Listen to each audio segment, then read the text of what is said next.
Terima kasih Pak Jeffrey Chandra bisa berkesempatan melayani kembali pada hari ini, minggu yang kedua, dan besok akan kembali ke tanah air. Kita doakan Pak Jeffrey bersama rombongannya dalam pelayanan semakin dipakai Tuhan untuk menjadi berkat bagi banyak umat Tuhan.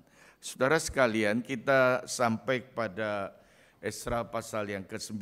Saya harapkan waktu saya persingkat sedikit karena hari ini ada perjamuan kudus. Saudara sekalian, kita akan memperhatikan bahwa pasal 9 dan 10 ini adalah satu unit atau satu episode yang berkait, dan minggu depan akan dikhotbahkan oleh penginjil Melki. Saya harapkan ini dikaitkan karena ini adalah merupakan bagian terakhir seperti kita perhatikan dalam masa pemulangan umat Tuhan ke Yerusalem. Ada 3 gelombang dari masa Zerubabel, Esra hari ini, dan yang ketiga adalah Nehemia. Tapi kita akan melihat di dalam pembelajaran kitab Nehemia. Saudara sekalian, kita melihat tema dari saat ini, saudara-saudara, di pasal yang ke-9 ini saya mengangkat satu tema, yaitu terbuka di hadapannya. Dan saya ingat sekali lagu-lagu yang dinyanyikan Jeffrey di bagian awal. Pertama-tama itu adalah suatu hubungan vertikal yang ditekankan dalam satu perenungan, dan saya pernah melihat ini sebagai hal yang sangat unik waktu itu, karena lagu-lagu pujian banyaknya bersifat horizontal, kesatuan, kebersamaan, persaudaraan, tapi waktu itu lagu yang diciptakan selalu beratas kepada Tuhan, saudara. Dan pada hari ini ada 2 lagu yang menyentuh bagi kita. Tuhan memberkati Pak Jeffrey. Sekali lagi saudara-saudara, kita akan melihat, saudara, ada satu pepatah mengatakan sungai-sungai, gunung-gunung itu bisa berubah. Tetapi kebiasaan manusia, karakter manusia itu tidak bisa diubah. Saudara, kalau ucapan ini ada kebenarannya, saudara, bahwa kebiasaan manusia itu sulit untuk diubah, saudara. Saya memperhatikan dari teks ini, saudara-saudara, umat Allah Israel itu bagaimana kehidupan perjalanan mereka. Kita melihat jatuh bangunnya, saudara-saudara. Seakan-akan saya melihat ini sesuatu yang sulit sekali diubah umat Tuhan itu. Saudara-saudara yang dikasih Tuhan, hari ini kita akan melihat kondisi umat Allah dalam Esra pasal 9. Saudara, kita memperhatikan pasal yang ke-9 Esra ini, saudara. Kalau sudah memperhatikan kitab Esra, kita akan bertemu dengan satu pembelajaran yang mungkin hari ini kita melihat, yaitu masa Esra melakukan reformasi di tengah-tengah umat Tuhan. Bapak Ibu saudara sekalian, dikatakan sesudah semuanya itu terlaksana. Saudara-saudara, kalau kita perhatikan, saudara-saudara, dalam kitab Esra, dalam kembali ke hari pembuangan, tentu mereka sangat senang sekali, saudara-saudara.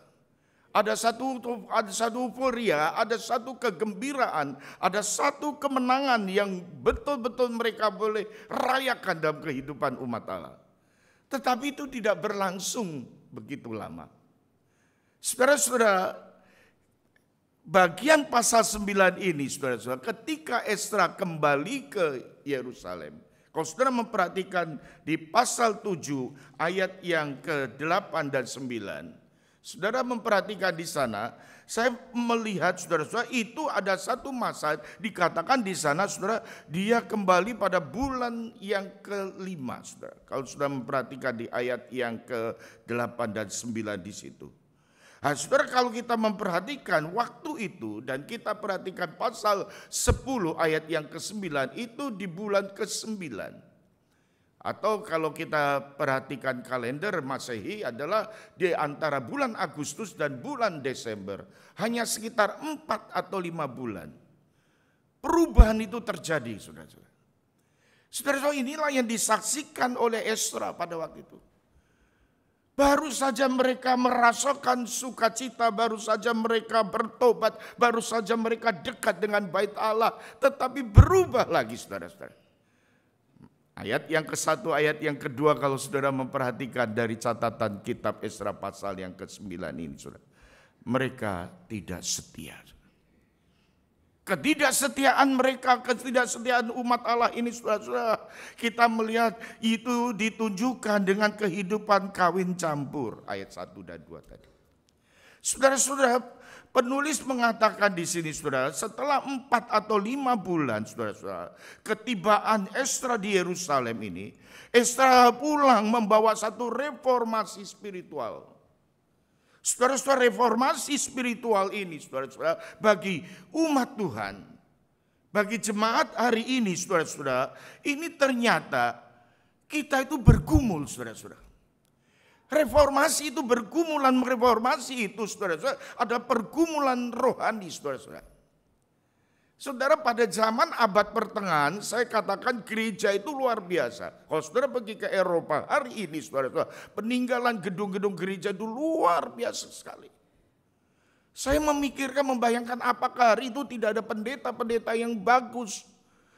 Oh saudara, pendeta-pendeta hari itu luar biasa saudara, hebat-hebat. Khotbah mereka sangat biblikal, sangat mengetahui bahasa-bahasa. Seorang pendeta yang dapat ditabiskan paling enggak dia harus mengetahui 2 bahasa Alkitab, Ibrani dan Yunani.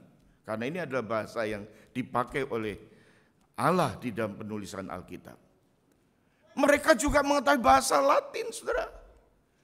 Saudara berkata, oh mungkin kepemimpinan hari itu masih lemah. Oh tidak saudara, kepemimpinan gereja hari itu sangat kuat sekali. Berpusat, bersentralisasi, bersentral kepada satu sistem yang kuat. Kenapa terjadi reformasi saudara? Inilah yang kita saksikan dalam kitab Esra. Mereka jatuh di dalam dosa. Dosa apa? Ini bukan sekedar mereka toleransi. Tidak. Kita diajarkan orang Kristen untuk toleransi kepada sesama kita. Tetapi ini sudah menyangkut kompromi. Kawin campur. Bapak ibu saudara sekalian yang dikasihi Tuhan. Bukan berarti saudara-saudara Alkitab itu mengajarkan kita tidak boleh kawin campur dengan bangsa lain. Bukan. Bukan itu. Kalau kita melihat Alkitab, Yusuf sendiri kawin dengan perempuan Mesir. Perempuan Mesir. Saudara melihat Musa. Musa itu istrinya bukan orang Israel. Saudara melihat Boas. Dia menikah, kawin dengan Rut. Orang Moab. Dari sana atas kasih karunia kemurahan Tuhan. Di situ kita melihat Rut mengenal Yahweh. Dan dari situ silsilah turunnya Yesus Kristus. Bahkan dalam hukum Musa itu saudara-saudara pernikahan, perkawinan pasangan antar bangsa itu diizinkan. Tetapi yang dimasalahkan di sini adalah yaitu kompromi, percampuran, kepercayaan, dosa.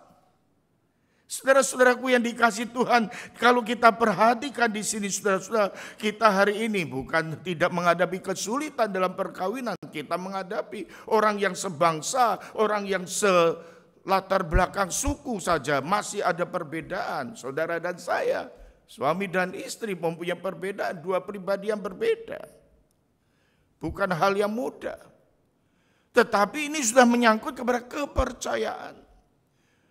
Mereka mengawini kepada orang-orang yang ada di Kanaan, di penduduk negeri itu yang menyembah kepada berhala. Dan ini yang menjadi masalah umat Tuhan dari zaman ke zaman hari itu. Ketidaksetiaan umat Tuhan. Bapak ibu saudara sekalian dia dikasih Tuhan, Esra pulang mengadakan satu reformasi. Reformasi itu bukan berarti tidak ada harga yang harus dibayar. Bayar harga saudara. Reformasi itu bukan berarti kita jalan di jalan freeway yang lurus, yang lancar, yang aman, tanpa hambatan, tanpa halangan. Tidak. Itu jalannya justru belum beraspal, jalannya berbatu-batu, jalannya tidak lata, saudara-saudara. Penuh lika-liku, perlu gelombang, saudara. Itu reformasi. Pembaharuan hidup kita itu ada di dalam kondisi yang seperti itu. Dan saya yakin ini bukan hanya terjadi di waktu pada zaman Esra, tapi pada zaman kita, saudara dan saya menghadapi hal yang sama. Biarlah pada pagi hari ini kita melihat pentingnya kita menjalani kehidupan yang Tuhan mau. Bukan hanya kawin campur di sana, saudara. Kalau kita melihat sejaman dengan Esra, itu ada satu nabi yang bernama Maleaki. Nanti saudara melihat di sana, saudara, di dalam catatan Maleaki pasal yang kedua, saudara, di situ dikatakan, saudara-saudara, sangat menyedihkan, memprihatinkan sekali. Bukan perkawinan campur yang terjadi, saudara-saudara, tetapi perceraian, saudara. Perceraian yang disebabkan mereka meninggalkan istri-istrinya, saudara-saudara. Dia bertemu dengan perempuan-perempuan Kanaan yang mungkin lebih cantik, mungkin lebih kaya, mungkin lebih pintar. Ini sekilas latar belakang daripada Esra pasal 9. Saudara sekalian, kalau kita memperhatikan hari ini dalam kehidupan kita, mari kita melihat Esra concern sekali kepada pergumulan umat Tuhan ini. Dan kita menyaksikan, saudara-saudara, mereka bersama-sama untuk bersatu memperbaharui hidup. Dan bukan hanya di dalam perjanjian lama.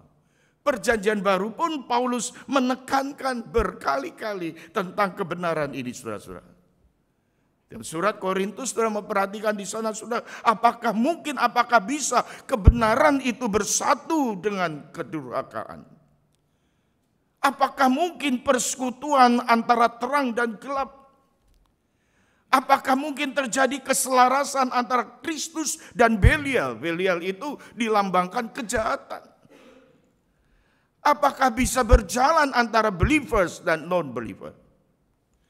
Apakah bisa bersatu antara bait Allah dan berhala? Karena saudara dan saya itu bait Allah yang kudus, bait Allah yang suci. Bapak Ibu saudara sekalian, kalau kita kembali di dalam teks kita di sini, saudara, persoalan yang dihadapi oleh Esra di dalam umat Tuhan ini adalah ketidaksetiaan. Saudara-saudara, biarlah umat Tuhan hari ini boleh diingatkan, saudara. Mereka boleh kembali kepada Allah yang mengasihi mereka. Mereka boleh kembali untuk mempertobatkan dirinya, meninggalkan dosa-dosanya, saudara. Sehingga saudara-saudara, Esra bertanya, begitu lamakah umat Tuhan lupa, saudara? Umat Tuhan mudah sekali lupa, saudara. Mereka baru saja dibuang ke Babel dan mereka baru saja dibebaskan. Bahkan pemimpin-pemimpin agama, orang-orang Lewi, pemimpin-pemimpin agama, para imam, saudara-saudara, yang tahu dengan kebenaran, tahu tentang kebaikan, harusnya mereka menjadi teladan, tetapi yang terjadi mengecewakan sekali. Esra menyaksikan itu. Ibaratnya ada pendeta-pendetanya ini, saudara. Ini ibaratnya adalah pemimpin-pemimpin liturgi, saudara. Mereka harusnya menjadi teladan dalam kehidupan mereka, tetapi mereka justru kompromi, asimilasi, percampuran kepercayaan itu, penyembahan, dan mereka tidak setia kepada Allah, meninggalkan Tuhan. Bapak Ibu saudara sekalian, dan ini sangat merusak dalam kerohanian. Saya tiap pagi berusaha jalan pagi, saudara-saudara. Yang saya rasakan pergumulan bukan angin yang bersahar. Saya tetap jalan, bukan kedinginan, tapi tetap jalan. Itu justru ingin menghangatkan tubuh. Tapi kalau saya berjalan di sepatu saya ada satu benda kecil, kerikil, pasir. Wah, itu mengganggu sekali.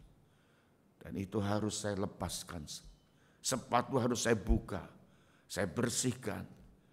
Dan itu rupanya tantangan yang berat kalau itu tidak pernah dibersihkan. Saudara-saudara, kadang-kadang dosa-dosa yang tersembunyi, yang kecil kelihatannya, saudara, itu sangat tidak nyaman dalam hidup kita, saudara. Kadang-kadang kita tidak menyadari bahwa kenapa hidup kita ini tidak ada kedamaian, tidak ada sukacita, tidak ada kegairahan, tidak ada semangat lagi, saudara-saudara. Jangan-jangan ada dosa-dosa yang seringkali kita tidak sadari dan itu mengganggu di dalam kehidupan rohani kita. Jadi apa solusinya, saudara? Esra memberikan dua hal yang penting di ayat yang ketiga dan ayat yang kelima tadi. Yaitu Esra berkabung. Esra berduka, Esra berkabung, bahkan Esra mengakui dosa-dosanya, saudara. Saudara sekalian, pengakuan dan respon daripada Esra ini, dan saudara-saudara, ketika Esra mengoyakkan pakaiannya, mengoyakkan jubahnya, mencabut rambut kepalanya, mencabut rambut jenggotnya, sesudah dia duduk di sana, dia berturut di sana, dia tertegun di sana, dia lemah, dia tidak bisa ngomong lagi, speechless, nggak bisa ngomong apa-apa lagi. Di dalam keadaan yang seperti itulah kita melihat perkabungan yang Esra lakukan, saudara. Esra menginclude dirinya, memasukkan dirinya dalam posisi sepatu-sepatu umat Tuhan hari itu. Esra memasukkan dirinya sebagai umat yang berdosa. Dia tahu sebagai pemimpin hari itu, dia merasakan bagaimana dosa yang terlalu keji di hadapan Tuhan. Dia menangis dan dia berkabung di sana. Ayat yang keempat, di sana mereka gemetar terhadap firman Tuhan. Reaksi yang kegemetaran inilah yang kita bisa saksikan kepada setiap orang percaya yang boleh berhadapan dengan firman Tuhan. Saudara bisa membayangkan 400 tahun masa yang gelap, tidak ada firman Tuhan hari itu, saudara. Bagaimana umat Tuhan ketika Tuhan tidak ngomong lagi, tidak bicara lagi, saudara. Banyak orang-orang, bahkan orang nabi-nabi palsu itu muncul, saudara-saudara, dengan perkataan-perkataannya yang dikatakan ini ilham daripada Allah dan sebagainya. Saudara membayangkan bagaimana kekacauan dunia ketika tidak ada firman Tuhan. Dan Esra melihat inilah yang perlu kita syukuri, masih ada kegentaran di tengah-tengah umat Allah. Mereka gemetar terhadap firman Allah. Esra tapi tidak berhenti pada perkabungan. Dia tidak berhenti pada menangisi dosa umat Tuhan. Dia kembali kepada Tuhan. Esra mengaku dosa kepada Tuhan. Esra terbuka di hadapan Tuhan. Dan kita bisa melihat isi doa daripada Esra dari ayat 6 sampai 15. Saya harapkan saudara nanti pulang PR-nya ada membaca doa Esra ayat 6 sampai 15. Indah sekali. Indah sekali. Sangat indah. Saudara, ini merupakan satu ringkasan daripada doa Esra. Yang pertama, Esra menyadari bahwa apa yang mereka lakukan. Menyadari dosa yang mereka lakukan. Esra tidak mengecualikan dirinya. Dia termasuk di dalamnya. Dia berkata kami. Dosa yang dilakukan begitu parah. Semata-mata ini karena kasih karunia Tuhan saja. Kalau mereka boleh dibawa kembali ke Yerusalem. Kesalahan mereka terlalu besar. Mereka sampai dibuang ke Babel. Mereka dihukum dari zaman nenek moyang mereka. Sampai hari ini dikatakan. Dan Esra berdoa. Tetapi apa yang terjadi, saudara? Tidak ada perubahan. Tidak ada perubahan. Allah di dalam kemurahannya saja, Allah di dalam kasih karunia-Nya, Dia memberikan kelegaan kepada Esra. Tuhan memberikan kelegaan kepada umat Tuhan. Doa daripada Esra ini memberikan kebenaran yang kedua, adanya kasih karunia dan kemurahan Tuhan yang memberikan kelegaan kepada umatnya. Kelegaan itu ada pada masa mereka membangun kerohanian mereka. Ayat 8 dan 9 itu berkenaan dengan pertobatan. Kelegaan dikala waktu umat Tuhan datang dengan hati yang terpukul, hati yang hancur, hati yang sungguh-sungguh menyadari. Dan dia boleh mengalami kelegaan itu. Apa yang mereka perbuat dengan kasih karunia Tuhan? Mereka berdosa lagi. Ayat 11, ayat 12. Padahal dia tahu akan Tuhan yang dia mengenal, akan Tuhan yang setia. Mereka tahu Tuhan yang mengasihi mereka, saudara. Saudara-saudara yang dikasihi Tuhan. Tetapi mereka berani lagi melawan Tuhan. Dan ayat yang ke-13-14 Esra mengatakan, kami pantas dibinasakan. Ayat yang ke-15 ditutup dengan satu doa kepasrahan. Sudah nggak bisa apa-apa lagi. Yesra berkata di bagian ini, di poin terakhir ini dikatakan, kami yang berdosa di hadapanmu hanya bisa pasrah total, nggak bisa menuntut Allah lagi. Memang itu kami adanya, saudara. Esra mewakili umat Tuhan, dia tidak lagi berani menuntut kepada Tuhan. Dia hanya bisa pasrah secara penuh dan total kepada Tuhan. Ini isi doa daripada Esra. Dan inilah yang membawa kepada bayang-bayang di mana Kristus yang telah datang ke dalam dunia, yang dia rela mati di atas kayu salib, dia boleh bawa kita kembali kepada Allah yang penuh dengan keselamatan itu. Penuh dengan kasih karunia-Nya itu. Dengan pengorbanannya itu, saudara. Saudara-saudara, hari ini bagaimana dengan kita ketika kita berdosa di hadapan Tuhan? Apa yang kita lakukan? Saudara-saudara, ada beberapa hal yang mungkin di dalam refleksi perenungan kita. Ketika kita berdosa, bukan kita mengakui dan kita datang bertobat kepada Tuhan, tetapi mungkin kita mengalihkan kesalahan itu kepada orang lain. Bukan saya, seperti Adam berkata, Hawa yang kau tempatkan dalam sisi kehidupanku ini. Saudara, sebagai anak-anak mungkin kita melemparkan kesalahan kita, itu kesalahan papa dan mama orang tua saya. Ada juga yang menyebarkan atau melimpahkan tanggung jawab dengan mengatakan di dunia ini semua orang berdosa, semua orang berbuat salah, dimanapun saja. Should be okay, gak masalah. Dia mengeneralisasikan. Esra tidak demikian. Mungkin dalam sikap ketika kita berdosa, ada orang-orang menyangkali saudara, realitas ini, saudara. Kadang-kadang pada waktu kita bersalah, kita melihat penyangkalan realitas itu untuk menyelamatkan muka, untuk membungkam hati nurani. Penyangkalan. Dia katakan, dia sebenarnya begini. Orang yang baik, tapi sesungguhnya kesalahan dia bukan karena dia. Penyangkalan. Yang sering terjadi hari ini, saudara-saudara, banyak orang menutupi kesalahan dengan kesuksesan. Seorang ayah yang gagal mendidik anaknya, tapi dia berusaha untuk mencari jalan dengan terus bekerja, dengan bekerja, karirnya sukses. Tapi dia tidak pernah menyelesaikan masalahnya dengan anaknya. Yang dia lihat pencapaiannya. Yang dia lihat adalah apa yang ada dalam keberhasilannya. Dia tidak bisa mengakui masalah yang sedang dihadapi. Bagaimana mungkin dia bisa mengatasi kesalahannya? Bahkan ada hari ini orang yang defensif. Orang yang bersalah, jelas-jelas bersalah, dia defend dengan berbohong dan kelihatan baik. Saudara-saudara, cara-cara demikian oleh para psikolog itu dikatakan topeng-topeng kehidupan. Di pasal 9 kita belajar apa yang harus kita lakukan ketika kita bersalah dan berdosa. Mari kita datang pada Tuhan. Kemarin sore saya diajak oleh saudara Uco itu untuk bermain gitar. Dan saya ingat sekali ketika saya masih sangat muda sekali. Saya belajar main gitar itu karena terpaksa.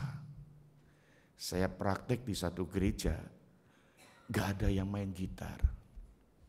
Wah, pendetanya, John, kamu main gitar. Wah, celaka. Saya gak bisa, saya belajar. Saya cari satu bapak yang sangat-sangat setia mengajar. Saya kata, Om, ajari saya gitar. Wah, ketika belajar chord itu, saudara, tangan saya pulang pegel semua, saudara. Kiri kanan kok pegel ya. Terus yang celaka 5 jari ini kok rasanya sudah berbeda. Jadi saya pegang seminggu, 2 minggu, 3 minggu, semakin tebal, saudara. Dan saya pegang kadang sakit. Saudara-saudara, yang saya rasakan lebih jauh lagi, gak sensitif lagi. Pegang apa enggak terasa. Itu pengalaman mungkin sekitar 50 tahun yang lalu. 40 tahun yang lalu belajar gitar seperti itu. Saudara, rasanya sudah enggak peka lagi, enggak sensitif lagi, saudara. Terbiasa dengan main senar seperti itu, saudara-saudara. Saya merefleksikan, saudara-saudara, ada satu pesan rohani bagi saya hari ini. Kalau kita seringkali bersinggungan dengan dosa, bersinggungan dengan perbuatan dosa, dan terus bersinggungan terus-menerus di sana, saudara-saudara. Saya khawatir dan kita sudah kebal. Esra mengajarkan kepada kita, mari kita peka. Kita peka datang kepada Tuhan. Saudara dan saya ditempatkan dalam dunia kita ini hari ini. Saudara yang bekerja bertemu dengan dunia pekerjaan, bertemu dengan dosa di sana. Di tengah relasi saudara dengan sesama saudara, dengan pimpinan saudara, dengan saudara kita. Mungkin saudara bisa bersinggungan juga dengan relasi itu, saudara. Mari kita juga menyadari bahwa dalam keluarga kita, saudara-saudara, kita bisa rusak hubungan kita karena dosa itu, saudara. Kalau kita tidak peka dan tidak segera membereskan, saudara-saudara. Bahkan di dalam pikiran kita, di dalam hati kita, kalau kita tidak peka, di dalam pikiran kita kalau kita tidak peka, saudara-saudara, pikiran ini bisa semakin hari tidak peka terhadap perbuatan dosa. Dan inilah yang akan merusak hidup orang percaya, saudara dan saya. Dan akhirnya kehidupan dosa ini membawa kita hidup jauh dari kebenaran Allah. Jauh dari Tuhan sehingga kita lupa apa yang sesungguhnya Kristus sudah lakukan. Dia telah menebus dan menyelamatkan kita. Dia memberikan pengampunan kepada kita. Tapi karena kita sering bersentuhan dengan dosa, saudara-saudara, hari ini kita berdoa seperti doa Esra, saudara. Dan saya tutup dengan satu ayat dari 1 Yohanes 1 ayat yang ke-9. Mari saudara baca bersama-sama. 1, 2, 3. Jika kita mengaku dosa kita, maka Ia adalah setia dan adil, sehingga Ia akan mengampuni segala dosa kita dan menyucikan kita dari segala kejahatan. Sekali lagi, mari kita jadikan ini sebagai doa kita bersama. 1, 2, 3. Jika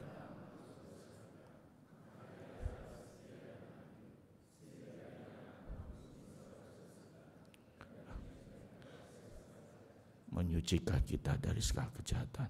Amin. Mari kita tundukkan kepala.